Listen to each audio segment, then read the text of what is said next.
आप लोगों की भावना को हमने सुना है और निवेदन को सुना है और आशीर्वाद जो दिया है वह निवेदन को सुन करके देखो के साथ आशीर्वाद दिया है।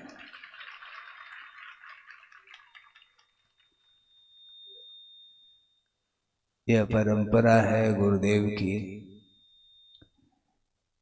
क्योंकि भविष्य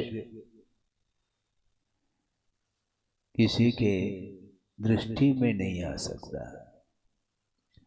यह परिवर्तन यह वस्तु का स्वरूप है। वस्तु कभी भी बिना परिवर्तन के रह नहीं सकती और निरंतर यह परिवर्तन वस्तु का निरंतर चल रहा है और इस परिवर्तन रूप संसार में अपने लिए ग्रहण करने योग्य क्या वस्तु है और छोड़ने योग्य क्या वस्तु है, इस विषय में आगम के आधार से सोचने की आवश्यकता है कि छोड़ने के लिए क्या वस्तुतः देखा जाए, जानने के लिए तीन लोक है। जानने के लिए तीन लोक है और छोड़ने के लिए तीन वस्तु है, राग, द्वेष और मोह। ये अभी तक नहीं छूट पाया अथवा नहीं छोड़ पाए। इसलिए जो छोड़ने योग्य वस्तु है उसको छोड़ने के लिए हमें निरंतर पुरुषार्थ करना होगा। ग्रहण करने योग्य क्या है, ग्रहण करने योग्य क्या है, प्राप्तव्य क्या है, इस ओर भी हमें ध्यान रखना होगा। ग्रहण करने योग्य पराई वस्तु नहीं हो सकती। ग्रहण करने योग्य जो वस्तु है वह पराई नहीं हो सकती, किंतु स्वयं को ही प्राप्त करना है स्वयं के द्वारा और स्वयं में रह करके, आत्मा में रह करके आत्मा के द्वारा ही आत्मा को प्राप्त करना है, कुछ और प्राप्त नहीं करना। क्योंकि ज्ञेयभूत वस्तु अनंतानंत है, जानने योग्य जिसको बोलते हैं, किंतु प्रत्येक वस्तु का स्वरूप क्या है इसका परिज्ञान यदि हो जाता है एक बार, तो फिर वह ग्रहण करने योग्य वस्तु ही मात्र रह जाती है, बाकी सारे ग्रहण करने योग्य नहीं है। हेय, उपादेय और ज्ञेय ऐसे तीन हैं ये पदार्थ। ग्रहण करने योग्य जो है वह शुद्ध परमात्म तत्व है और शुद्ध परमात्म तत्व को हम तब प्राप्त कर सकते हैं जिन्होंने शुद्ध परमात्म तत्व को प्राप्त कर लिया है। उनकी आराधना, उनकी उपासना यदि हम निरंतर करते हैं तो दृष्टि हमारी निज की ओर हो सकती है। अभी तक पर की ओर दृष्टि बनी है, इसलिए एक क्षण के लिए भी वह आंख बंद करना नहीं चाहता। आप क्या देखते हैं? आपके आंखों के द्वारा क्या वस्तु देखने में आ रही है? पर पदार्थ तो है, किंतु पर पदार्थ देखने में आते हुए भी वह पौद्गलिक मटेरियल है, केवल आत्मा देखने में नहीं आती। किसी भी इंद्रिय के द्वारा आत्मा पकड़ में नहीं आती है और यदि आती भी है तो वह शुद्ध जो आत्म तत्व है वही पकड़ में आता है, जो कि वह आत्मा का स्वरूप अथवा स्वभाव नहीं हो सकता। ये जितने भी नर नारकादिक जो पर्याय हैं, ये अवस्थाएं हैं, ये अशुद्ध परिणति है आत्मा की और उसको वह जानता है, वह फूला नहीं समाता। प्रत्येक व्यक्ति, जहां तक मैं समझता हूं, अपवाद अलग है, किंतु प्राय प्रत्येक व्यक्ति सुबह उठ करके दर्शन करता है प्रभु का, बाद में पहले किसका दर्शन करता है? मोबाइल तो छोड़ो, उठ करके आईने में अपने मुख का दर्शन करता है? कहते हैं ना, महाराज उसके बिना बाहर कैसे जाए। मुख कैसा है? अपने मुख का दर्शन करने के लिए भी आप स्वतंत्र नहीं हैं। दर्पण के बिना अपने मुख का अवलोकन संभव नहीं है, और उस दर्पण के माध्यम से मुख का अवलोकन करते हैं, और जहां पर कालिमा है उसको आप दूर करते हैं। हमें पूछना चाहते हैं, ये दर्पण के माध्यम से कालिमा तो देखने में आ रही है, किंतु उस कालिमा को दर्पण दूर नहीं कर सकती, दूर आपको करना है। उसी प्रकार ये जो शास्त्र हैं, आगम हैं, इसके माध्यम से वस्तुतः क्या ग्रहण करने योग्य, क्या छोड़ने योग्य, इसका परिज्ञान शास्त्र के माध्यम से हो सकता है, किंतु शास्त्र छुड़ाता नहीं। छोड़ना अपने को पड़ता है। स्वरूप का परिज्ञान होने के उपरांत भी संसारी प्राणी छोड़ नहीं पा रहा है। इससे स्पष्ट है कि वह मात्र जान रहा है। आप पदार्थ को जानते हैं क्या? कोई भी व्यक्ति से मैं पूछ सकता हूं, आप पदार्थ को जानते हैं?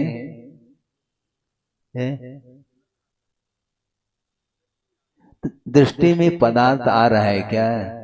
यही तो पूछना है। बहुत कठिन है, वस्तु को जानना बहुत कठिन है। आप वस्तु को जानते हैं, किंतु जानते हुए भी इष्टानिष्ट के रूप में जानते हैं। आपका ज्ञान वस्तुतः वस्तु से प्रभावित है। वस्तु को जानना, मात्र जानना बहुत कठिन हो जाएगा। या तो संसारी प्राणी हर्ष विषाद के साथ जानता, अथवा इष्टानिष्ट के साथ जानता, अथवा मेरे तेरे के रूप में जानता है। ये जानना नहीं माना जाता है। जैसा वस्तु का स्वरूप है उसको उसी रूप में जानना चाहिए। एक प्रसंग आपके सामने रख रहा हूं, बहुत पुराना प्रसंग है। ये सारे प्रसंग गुरुदेव के सामने, उन्हीं के माध्यम से हमें प्राप्त हुए हैं। एक बार प्रवचन कर रहे थे गुरुदेव, और उन्होंने प्रवचन के पूर्व में थोड़ा सा इशारा किया था घड़ी, तो उन्होंने घड़ी ला करके रख दी और पीछे जाकर के बैठ गए। और प्रवचन जब पूर्ण हो गया तो वह व्यक्ति तुरंत आया और ले गया, जबकि उस घड़ी से गुरुदेव का जो संबंध है बहुत निकट संबंध था।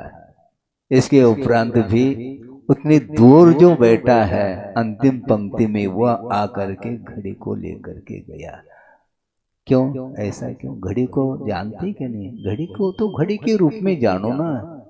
उसका जो स्वामी है, यह मोह का परिणाम। वस्तु को, घड़ी को घड़ी जानना, ये तो मात्र ज्ञान कहलाता है, किंतु उसके प्रति जो स्वामित्व भाव है, यही मोह की परिणति है। इसके कारण ही आत्म तत्व छूट जाता है और पर वस्तु हाथ लगती है।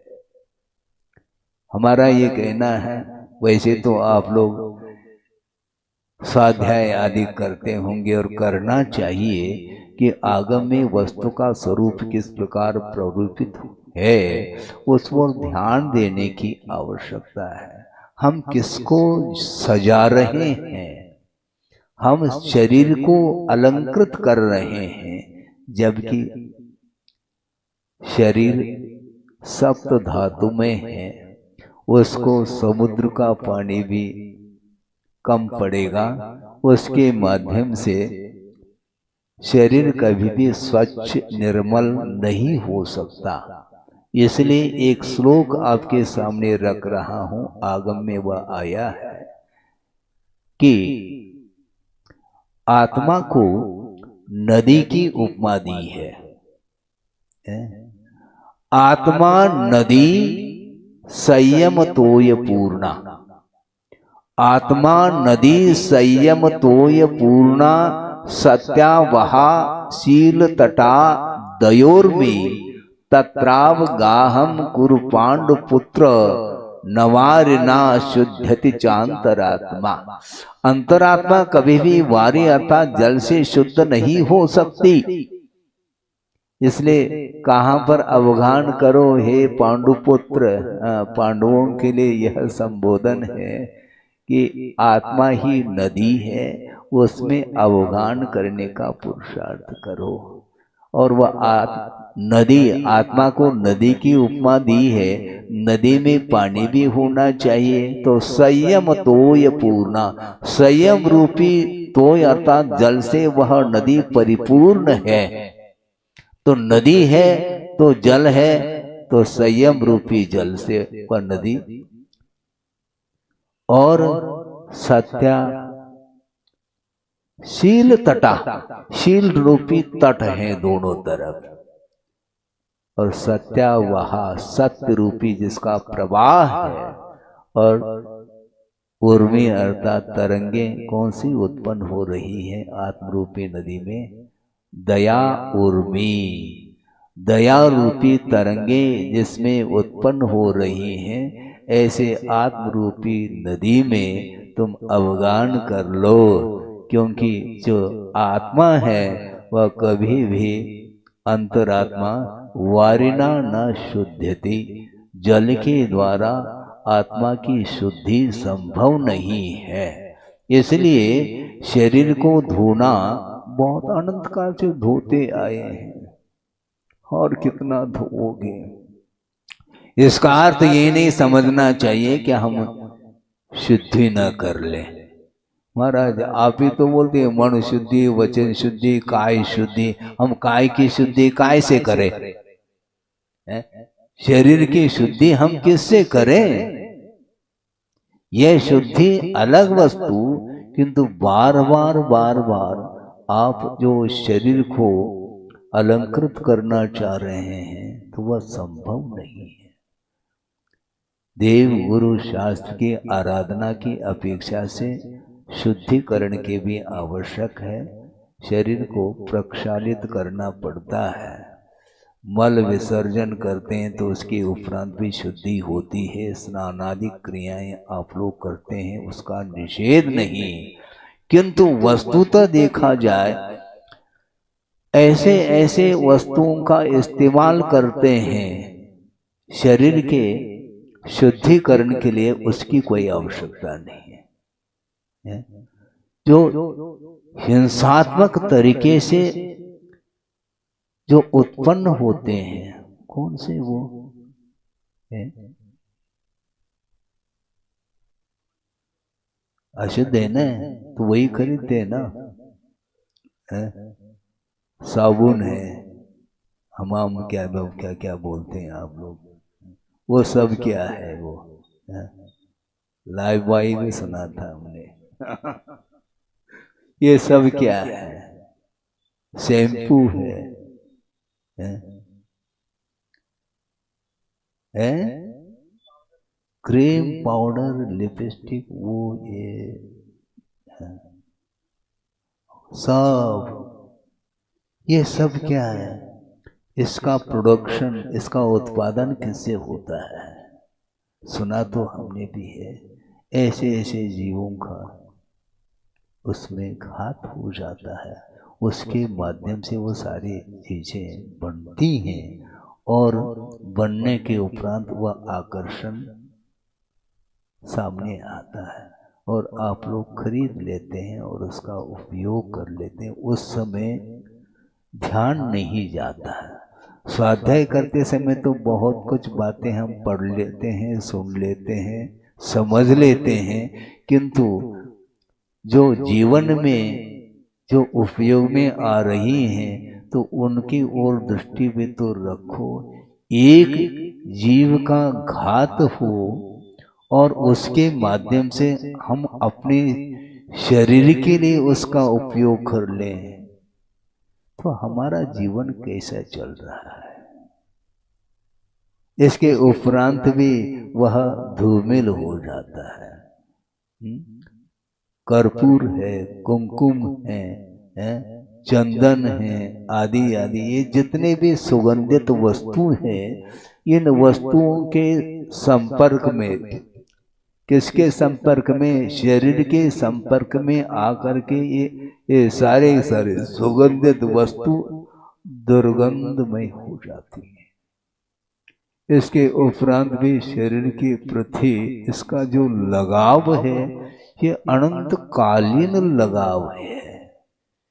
सुनना बहुत अच्छा, सुनने में तो बहुत अच्छा लगता है, क्या प्रवचन है महाराज आपका, गजब हो गया, अच्छा ठीक है।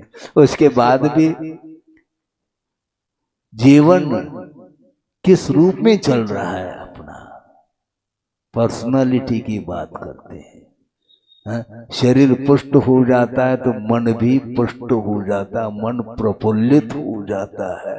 इसको बोलते मोह का प्रभाव है।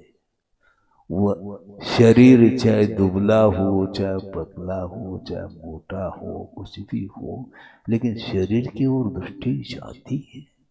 सम्यक दर्शन उत्पन्न होने के उपरांत भी यह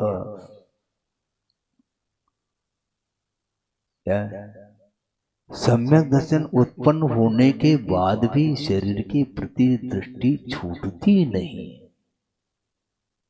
और आत्मा अमूर्त है,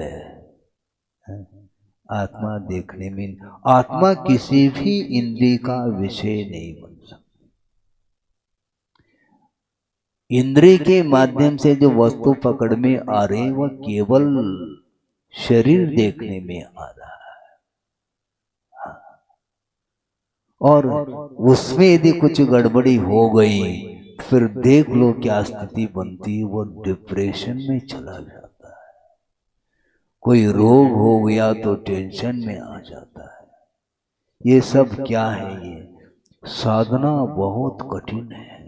निरंतर साधना करते हुए भी उसका किसी भी पल में, आप लोग बोलते हैं ना, ध्यान से सुने, किसी भी पल में वैराग्य उपज सकता है, तो किसी भी पल में वैराग्य विनाश को भी प्राप्त हो सकता है। ये उतना ही सत्य है। इसलिए आचार्य कहते हैं सावधान रहो, दिन मत गिनो। हाँ, हमें दीक्षित होकर के, अभी आप लोग कह रहे थे ना, मैं ध्यान से सुन रहा था, हाँ 50 वर्ष हुए ऐसा कहा। गुरुदेव कहते हैं दिन मत गिनो, साधना हो रही है क्या ये देखो, कम से कम साधना की ओर दृष्टि रखोगे तो समझ में आ जाएगा हमारी कितनी मात्रा में साधना है, या बढ़ रही है, क्या घट रही है, क्या स्थिर है। इसको समझना कठिन है, बहुत कठिन होता है। 50 साल कोई वस्तु नहीं, अनंत बार इस भेष को धारण किया होगा। इसके उपरांत भी अभी भी वह आत्म तत्व पकड़ में नहीं आ रहा है। निरंतर हर्ष विषाद, ये दोनों परिणति मोह की ही परिणति मानी जाती है। मोह के बिना ये परिणाम संभव ही नहीं। और यही गाफिल, मोह के माध्यम से संसारी प्राणी गाफिल हो जाता है, भुलाव में आ जाता है, भूल जाता, अपना स्वरूप ही भूल जाता है। और ये शब्द भी उसको प्रभावित कर रहे, मात्र भाव तक पहुंचना बहुत कठिन है। बीच में 1 सेकंड के लिए भी मान लो बिजली चली गई, आपको कैसा लगता है? सब कुछ गया। मतलब शब्द ही सब कुछ है क्या? शब्द एकमात्र माध्यम है स्वरूप तक पहुंचने के लिए, किंतु उसमें उलझ जाता है। तो संसार प्राणी किस किस में उलझ रहा है भगवान ही जानते हैं। पांचों इंद्रियों के विषय हैं और ये इन विषयों में उलझा हुआ है, और जब तक यह उलझन रहेगा तब तक स्वरूप का परिज्ञान संभव ही नहीं। ज्ञान का अर्थ यहाँ पर संवेदन से प्रयोजन है। हाँ, संवेदन हम फील क्या करते हैं, ये सब पर है कहना बहुत आसान है। पर कहना आसान है, किंतु कोई उठा ले तो फिर देख लो कोर्ट कचहरी। मैं तो शुद्ध परमात्मा तत्व हूं, किसको सुना रहे हूं? अपने आप को स्वरूप संबोधन कर रहे हैं क्या? मैं तो अकेला हूं, शुद्ध हूं, बुद्ध हूं। इसके बाद भी दृष्टि भीतर क्यों नहीं टिक पाती? ये भूमिकाएं अलग अलग हैं, इसलिए आप लोगों की भूमिका अलग है, श्रवण की भूमिका अलग है। इसलिए अविरत दशा में सम्यक दर्शन तो उत्पन्न होना संभव है। सम्यक दर्शन का अर्थ और कोई सॉलिड वस्तु नहीं, किंतु वस्तु तत्व का जैसा स्वरूप है उसको उस रूप में श्रद्धान भर कर लेता है। किंतु श्रद्धान भर कर लेता है, किंतु संवेदन किसका करता है? गृहस्थ किसका करता है? किसका करता है? श्रद्धान और संवेदन दोनों भिन्न भिन्न वस्तु है। श्रद्धान अर्थात हे को हे के रूप में श्रद्धान कर रहा है, उपादेय को उपादेय के रूप में श्रद्धान कर रहा है, किंतु श्रद्धान करते हुए भी पर वस्तु के प्रति जो आकर्षण है वह छूट नहीं रहा है। इसी को बोलते मोह है। इस मोह को समाप्त करने के लिए श्रद्धान की भी आवश्यकता है। श्रद्धान होने के उपरांत भी पर को पर के रूप में जानते हुए भी उसको उठाने का जो भाव है यह अज्ञान भाव है, ऐसा स्वयं कुंद कुंद स्वामी कह रहे हैं। सम्यक दर्शन प्राप्त होते ही उसका ज्ञान समीचीन हो जाता है, श्रद्धान के रूप में हो जाता है, किंतु अभी भी असंयम की भूमिका में जो रहता है वह ग्रहण करता रहता है। कल भी हमने बात कही थी कि 83 लाख पूर्व बहुत लंबा चौड़ा काल कहलाता है। इतने काल तक वो वृषभनाथ युग के आदि में कहाँ से उतरे थे? वो सर्वार सिद्धि से उनका यहाँ पर जन्म हुआ, और उसके उपरांत 83 लाख पूर्व तक करते क्या रहे? वो शायद सम्यक दर्शन है, अवधि ज्ञान है, और उसी भाव से मुक्त होना ये भी उनके ज्ञान में है, अवधि ज्ञान में सब कुछ है। इसके बावजूद भी आकर्षण, ये आकर्षण विकर्षण ये भयंकर रूप है। ये हमने सुना था बुंदेलखंड में पंक्ति, हमने पढ़ी सुनी भी है, सुन करके हमें आश्चर्य सा लगता है। क्या है? आपको ज्ञात तो है, लेकिन उस प्रसंग के अनुरूप आपको याद नहीं आता है।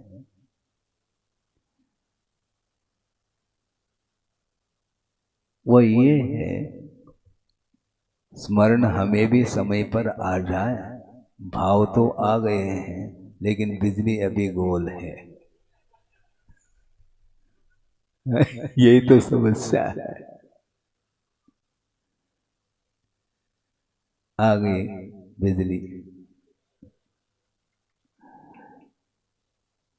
चक्रवर्ती की संपदा, इंद्र सरी के भोग, और काक बीट सम गिनत है। कौन? सम्यक दृष्टि लोग। ये लिखा हुआ था, हमने पढ़ लिया। किंतु काक बीट का अर्थ काक का जो बल है उसके समान वह जानता है कौन सम्यक दृष्टि। तो आप क्या जानते हैं? आज सम्यक दृष्टि नहीं है क्या? हम तो स्पष्ट रूप से मन से घोषणा करना चाहते हैं आप सब सम्यक दृष्टि हैं।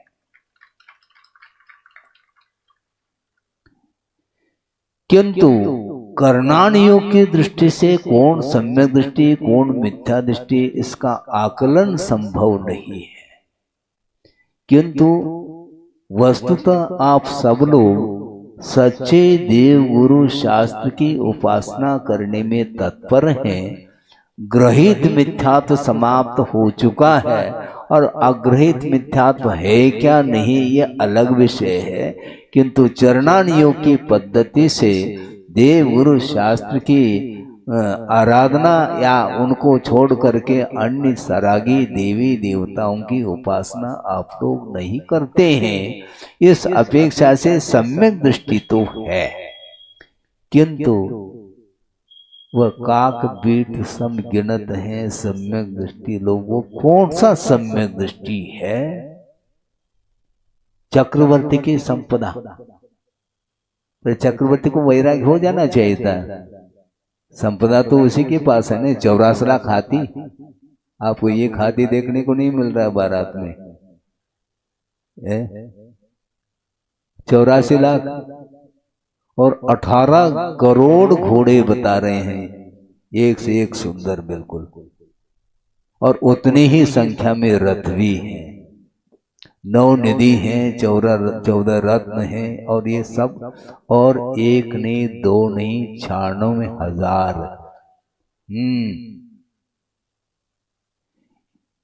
ये वैभव उसके पास है क्या? नहीं, चक्रवर्ती की बात उसी की संपदा है, षटखंड अधिपति है और वह सम्यक दृष्टि है और सम्यक दर्शन भी क्षायिक है उसके पास। इसके बाद भी वह काक बीट के समान समझ नहीं पा रहा है। अभी भी ये ध्यान रखो, काक बीट सम जिस समय गिन जाए वो, तो फिर वह रुक नहीं पाएगा वहां पर।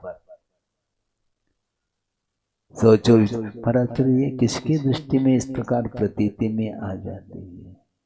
तो जो वीतराग सम्यक दृष्टि है उसी की दृष्टि में ये संभव है, अन्यथा संभव नहीं। यहाँ तक कहा है आचार्यों ने, गुरुदेव के मुख से भी हमने कई बार सुना है, वह आपके सामने रख रहा हूँ। समय ज़्यादा ना हो, इसमें घड़ी में 10:15 बजा है? पता नहीं, फिर भी 10:15 कह रहे हैं। पता नहीं तो फिर 10:15 कैसे कहोगे? मैं ये कह रहा था, क्या कह रहा था? गुरुदेव का ये कहना है कि श्रवण स्वाध्याय करता है, तत्व चिंतन करता है, उपदेश देता है, विहार आदि कर लेता है, यहाँ तक तो ठीक है। किंतु श्रवण जिस समय आहार की क्रिया को संपन्न करता है उस समय भी उसकी निद्रा जारी रहती है।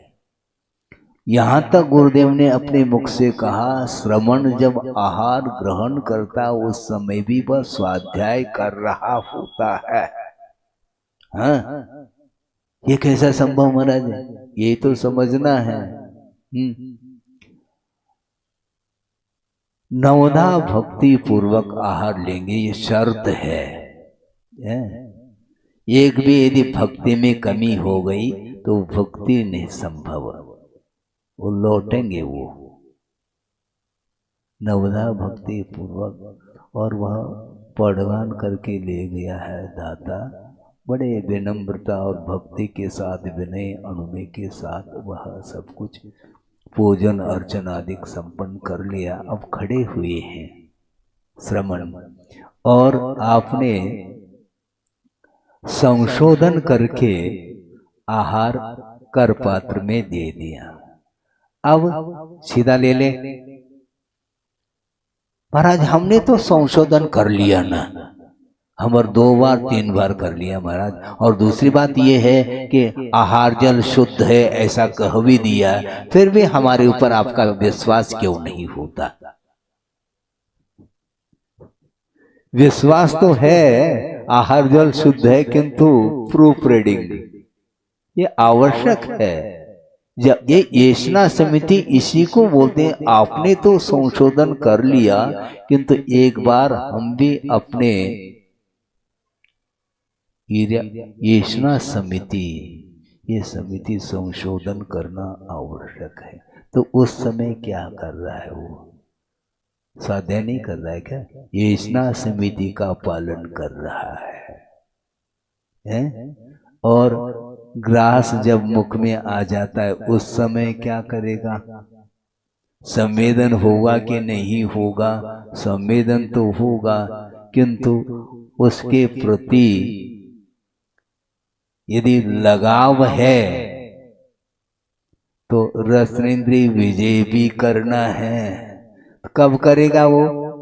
रसनेन्द्रिय विजय प्राप्त करने के लिए अवसर यदि आता है तो 1-8 घंटे के लिए ही आता है। 24 घंटा कोई रसनेन्द्रिय विजय थोड़ी होता है।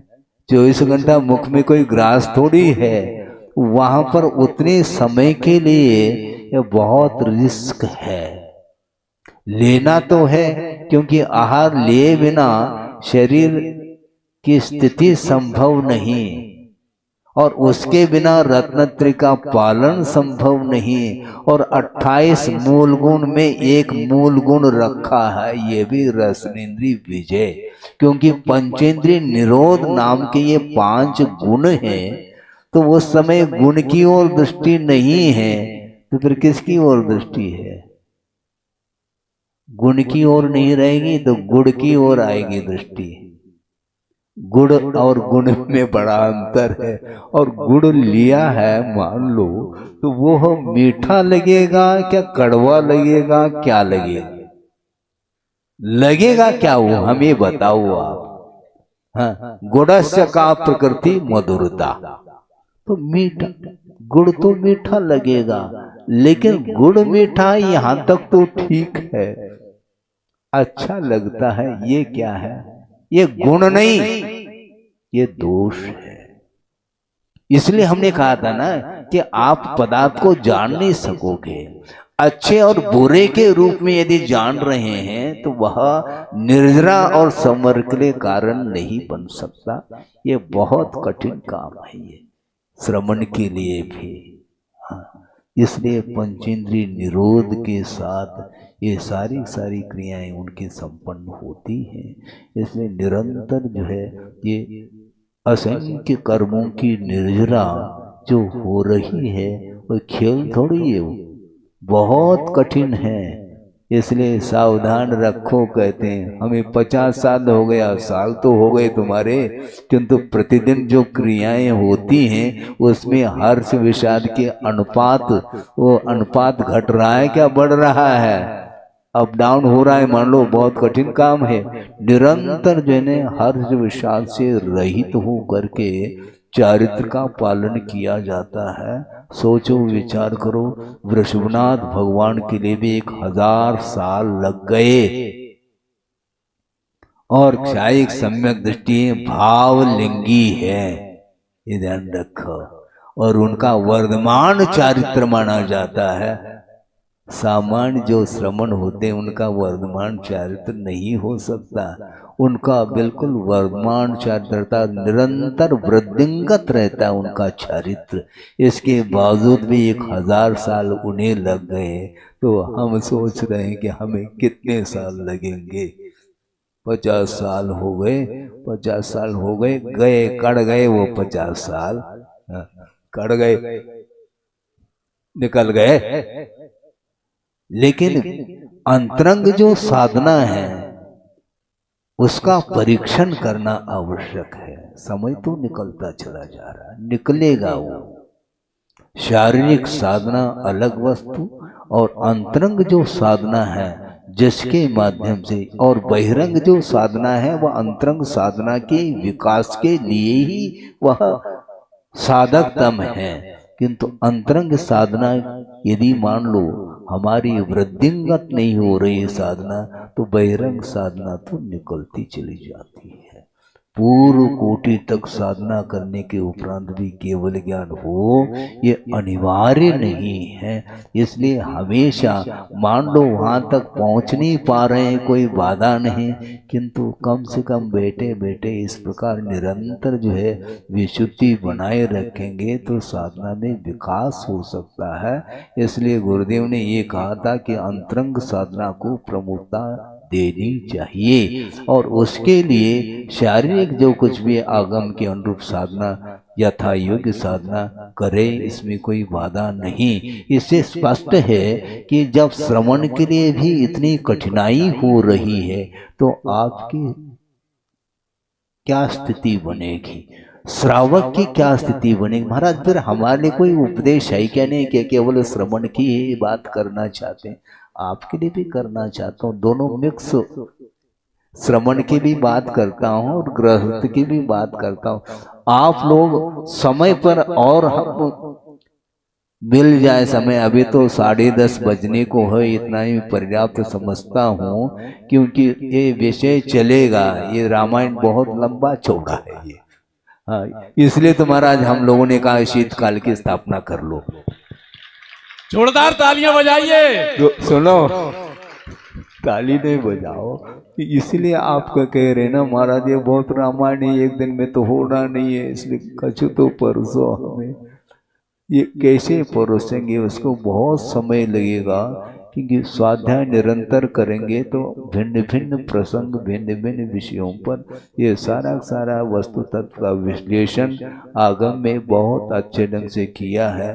तो हमें और कुछ नहीं करना, संक्षेप में मोह कम हो रहा है क्या बढ़ रहा है, इसका परीक्षण आपको करना है। चाहे आप हो चाहे श्रवण हो, अपनी अपनी भूमिका के अनुरूप ये राग देश की मात्रा कम हो रही है कि बढ़ रही, इसका निरीक्षण परीक्षण करने की आवश्यकता है, क्योंकि इसके माध्यम से ही कर्म का आश्रव होता है। किंतु कर्म के आश्रव को रोकने के लिए जो साधन बताए हैं, उनको यथाशक्ति उन साधनों का आलम्बन लेते हुए यदि साधना करेंगे तो निश्चित रूप से शुद्ध जो परमात्मा तत्व है, जो ध्येय है, अर्थात उसको प्राप्तव्य माना है, ग्रहण करने योग्य है, उसको प्राप्त करने के लिए सब कुछ साधना है। इतना ही पर्याप्त है। अहिंसा परमो धर्म की जय।